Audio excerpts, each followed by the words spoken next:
अन्थाइगोरा नार्जारिया लाइमोनफोरखौ GDA course फोरोंगोन होनना गुबुन जायगायाव लांना 1 लाख रांनि गोरोबथा एग्रीमेंट खालामना फैनायनि अजद होदों थगायजानाय लाइमोनफोरा। सा 60निबो बारा लाइमोनफोरनि जिउनि लामाखौ खोमसि खालामनानै होदों अन्थाइगोरा नार्जारिया। अन्थाइगोरा नार्जारिया लाइमोनफोरखौ GDA नि course फोरोंगोन होनना गुबुन जायगायाव थगायना लांदों।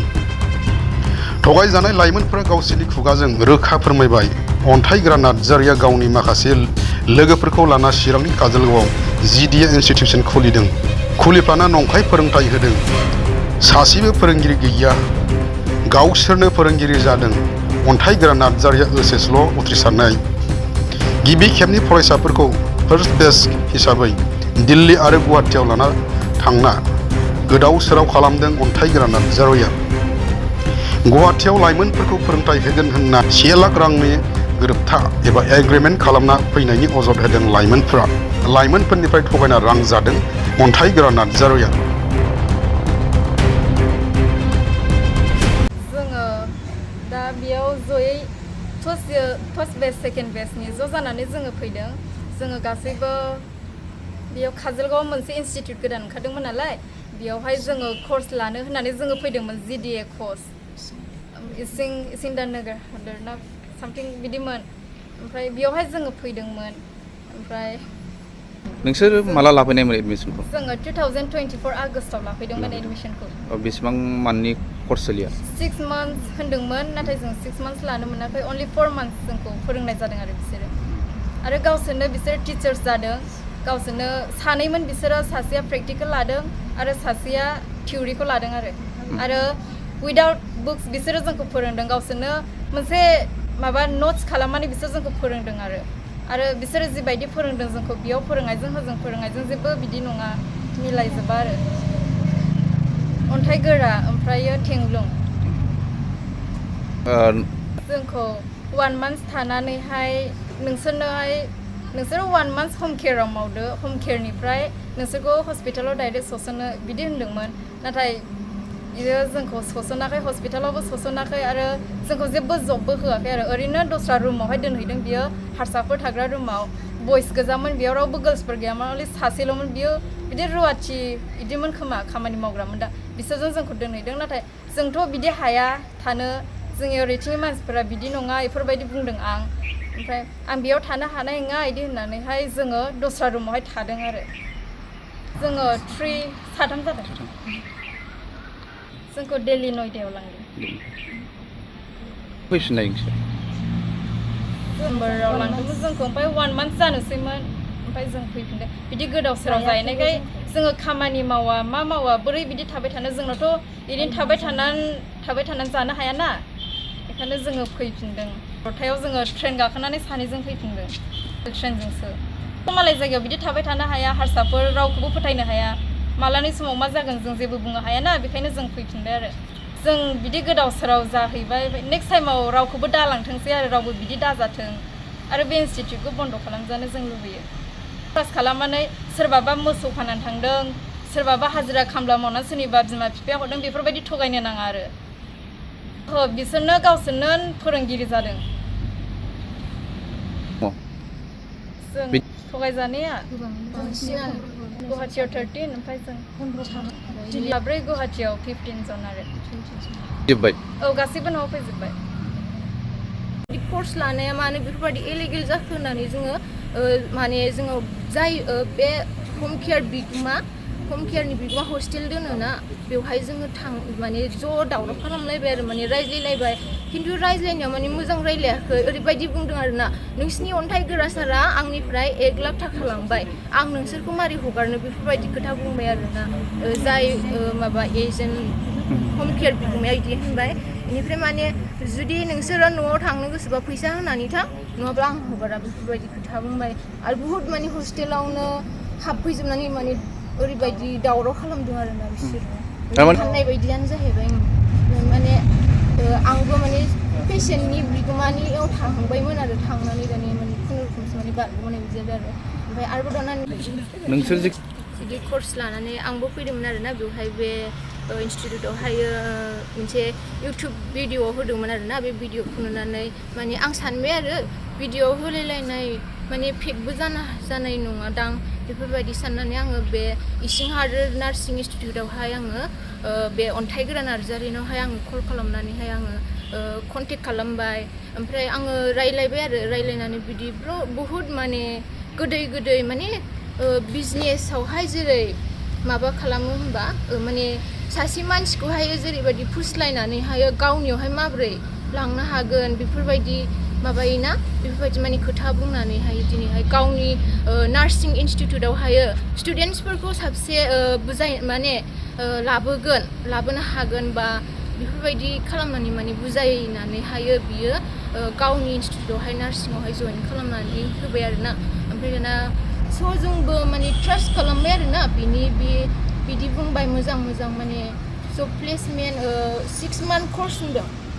6 month course होननानै जोंखौहायो 4 monthsल' क्लास लादों बेनिफ्राय 4 month क्लास लानानै एग्जामबो जायाखै जोंना डाइरेक्ट बियो गुवाहाटियाव लांदों आरोना ओरै होनदों आरोना 4 months क्लासआ जोंना जोब्बाय दाना 4 month क्लास जोबखांनानै जाय मा होनो प्लेसमेन्टआव सोर थांगोन होननानै सोंबाय दिल्ली दङ जोंनिया गुवाहाटि दङ होनबाय दानिया जोङो चइस खालामबाय खाथिखौनो जोङो थांनोसै होननानै दानिया जों गुवाहाटियाव थांबाय गुवाहाटियाव थांनानै जोङो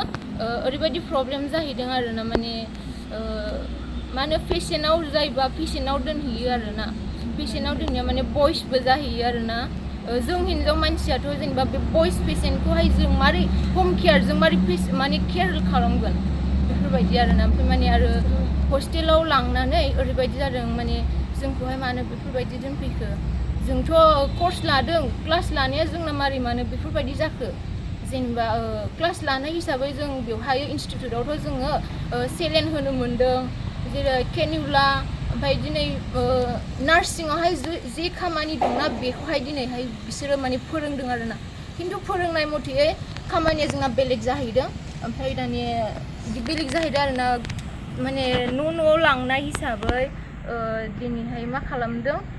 जाय बिगुमा बिसोरजों एग्रिमेन्ट जोब आरोना जोंना गासिबो एग्रिमेन्ट जोब माने जों फैफिननोबो हाया सोरबा लायनोबाबो जोंखौ लाबोफिननो हाया बेफोरबायदि एग्रिमेन्ट खालामनानै गारबोजोबदों आरोना औ कर्स नङा ओमफ्राय दानिया कम्पानियावहायबो जोङो मोनसे हस्टेल बे जों जाय हस्टेलाव जोंबो दिनैदों ना बेवहायबो बयसफोर दंखायो आरोना बयसफोर दंखायोना ओमफ्राय दानिया बयस गार्लस ज' आरोना ओमफ्रायो बिदिनो बिनिफ्राय साफा माने बिसोरो न'आवहाय दोनहरो आरो न'आव दोनहरो ओमफ्राय बिनिफ्राय न'आव दोनहरनानै डाइरेक्ट एग्रिमेन्ट जोबखा आरोना बिनिफ्राय दानिया मा होनो बिनि उनाव नेक्स्ट टाइमाव आरोबाव जोङो दावराव बायदि जादों जों फैफिनो रायलायजोब्बाय माने खामानिया मानो इलिगेल जाखो जोंथ' बेफोरबायदि कर्स लानाया मानो बेफोरबायदि इलिगेल जाखो होननानै जोङो माने जोङो जाय बे हम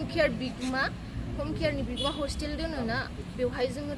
माने ज' दावराव खालामलायबाय आरो माने रायज्लायलायबाय खिन्थु रायज्लायनायाव माने मोजां रायज्लायाखै ओरैबायदि बुंदों आरोना नोंसिनि अन्थाइ गोरा सारा आंनिफ्राय 1 लाख थाखा लांबाय आं नोंसोरखौ मारै हगारनो बेफोरबायदि खोथा बुंबाय आरोना जाय माबा एजेन्ट हम केयार बिगोमाया बिदि होनबाय बेनिफ्राय माने जुदि नोंसोरो न'आव थांनो गोसोबा फैसा होनानै थां नङाब्ला आं हगारा बेफोरबायदि खोथा बुंबाय आरो बुहुद माने हस्टेलावनो हाबफैजोबनानै माने ओरैबायदि दावराव खालामदों आरोना बिसोरो फाननाय बायदियानो जाहैबाय माने आंबो माने पेसेन्टनि बिगोमानियाव थांबायमोन आरो थांनानै दानिया माने खुनुरुखुमसो माने बारग'नाय बिदि जादों आरो ओमफ्राय आरोबाव दाना नेक्स्ट टाइम दिल्लीयावथ' मोनसे हम केयाराव लानानै थांबाय माखासे साथामखौहाय आरोना ओमफ्राय आरोबाव नेक्स्टआवहाय हस्पिटालाव होनबाय दाना न'आवथ' फैबाय न'आव फैनानै मा मागोन जाबाय फरायनायबो गैला फारसेथिं आं BA फार्स्ट सेमावहाय फरायदोंमोन बे समाव BA फार्स्ट सेमाव फरायनायाव दिनै एडमिसननि माबा मा होनो एग्जामनि थाखाय मोनसे फर्म फिलआप जादोंमोन बेखौनो माने बन्द' खालामलायदोंमोन आरोना नार्सिं जबा जासिगोन बेफोरबायदि साननानै दाना मा जाखो बेफोरबायदि ओरैबो जाया आरोबो जाबाय नालाय दानिया मा खालामबावनो जानानै दाना हस्पिटालाव होनलायबाय हस्पिटालावहाय मोजां जानो हागौ नार्सिंनि जासिगोन खोमा खामानिया बिदि साननानै आंबो माने कन्टेक्ट खालामफिननानै दाना आवगायलांबाय आरोना दानि बिदिनो 15 बा 16 जन होननानै बुंदोंमोन आरो थांगोनाव दाना थाङै नेनानै सानैल' जाहैदों आरो सानैल' जाहैनानै दाना थांबाय थांनानै दानि खामानिया ओरैबायदि जाहैदों आरोना बेवहाय जे गाव इनस्टिटिउटआवहाय नार्सिंनि जे गाव फोरोंदों सेलेन बिजि इन्जेक्सन बेफोरबायदि फोरोंदों बेफोरबायदि जों मोनहैयाखै डक्टरफोरजों थाफानो मोनोब्लाबो ओरैबायदि जे डक्टरनि इन्सट्रुमेन्ट बे मेडिकेल इन्सट्रुमेन्ट बेफोरखौहाय सुनानै होनांगौ बेडफोरखौहाय खननानैहाय माबानांगौ आरो पेशेन्टफोरखौहाय मा होनो पेशेन्टफोरनि मना लाग्रासो आरोना माब्लाबानि समाव पेशेन्टफोरनि मना लानानै नोङो गसंनानै थाबाय थारोना एफा गिदिर मानसिफोर जेनेबा बिसोरनि सिगाङावहाय गसंनानै थाबाय आं सानबाय आरो आंथ' बेफोरबायदि माने फरायनाय मानसि आरो कर्सबो लाबाय बेफोरबायदिथ' कर्सआवथ' बिदि फोरोङाखै जेनेबा सोरनिबा मना लानो होनाय बा माबा मोनसे दैनो होनाय बा डास्टिं खालामनो होनाय बिदि फुगारनाय बेडफोरखौ फुगारनो होयो बेफोरबायदिथ' फोरोङाखै जोंखौ आं बिदि सानबाय आरो मानो खामानिया बेफोरबायदि जाखो साननानै दाने माखासे आङो थाथामनानै मावनाया खिन्थु आङो माने खामानियाथ' इलिगेल जाबाय आङो बिनिफ्राय गोख्रै थांनांसिगोन साननानै आङो फैफिननाय जादों आरोना साबेसेमोन जोङो दिल्लीनिफ्राय फैफिननायाव सानै फैदों माखासेखौ लांबाय थादों आरोना नेक्स्टआव जोंनि उनाव लांबाय थादों बिसोरबो मावनो हायैनि बयसफोरबो लांदों बयसफोरखौ लांनायाव मावनो हायैनि बिसोर फैफिनजोबदों आरोना अखानायैनो साननै सानथामनि उनाव फैफिनदों ओमफ्राय आङो मोनसे खोथा खोन्थालांनो बावदों बे समावहाय ओरैबायदि जादों आरोना सासे एजेन्ट बायदि आरोना सासे एजेन्ट बायदिनाव दोनहैनानैहाय जोंखौ ओरैबायदि बुंबाय नोंसोरनि पार्सनेल एकाउन्टखौ नोंसोर होनो मोना नोंसोर जोंनिफ्राय मोनसे एकाउन्ट थागोन बेखौ खुलिनांगोन बे खुलिनानैहायसो जों हस्पिटालाव जमा होनो मोनगोन बेफोरबायदि बुंबाय दानिया जों सानबाय आरो जोंनि पार्सनेल एकाउन्टखौ जों मानो होनो मोना हस्पिटालावबा बेफोरबायदि सानबाय हस्पिटालाव जोङो जुदि नार्सिं जबनि मावनो थाखाय फैदोंबा जों मानो जोंनि पार्सनेल एकाउन्टखौ होनो मोना बेफोरबायदि जों साननानै थाबाय आरो माने उल्थाबो बुंफिननो हाया आरोना बेफोरबायदि जानानै ओमफ्राय दानिया जोंखौहाय गावसोर माने कारजों लांनानैहाय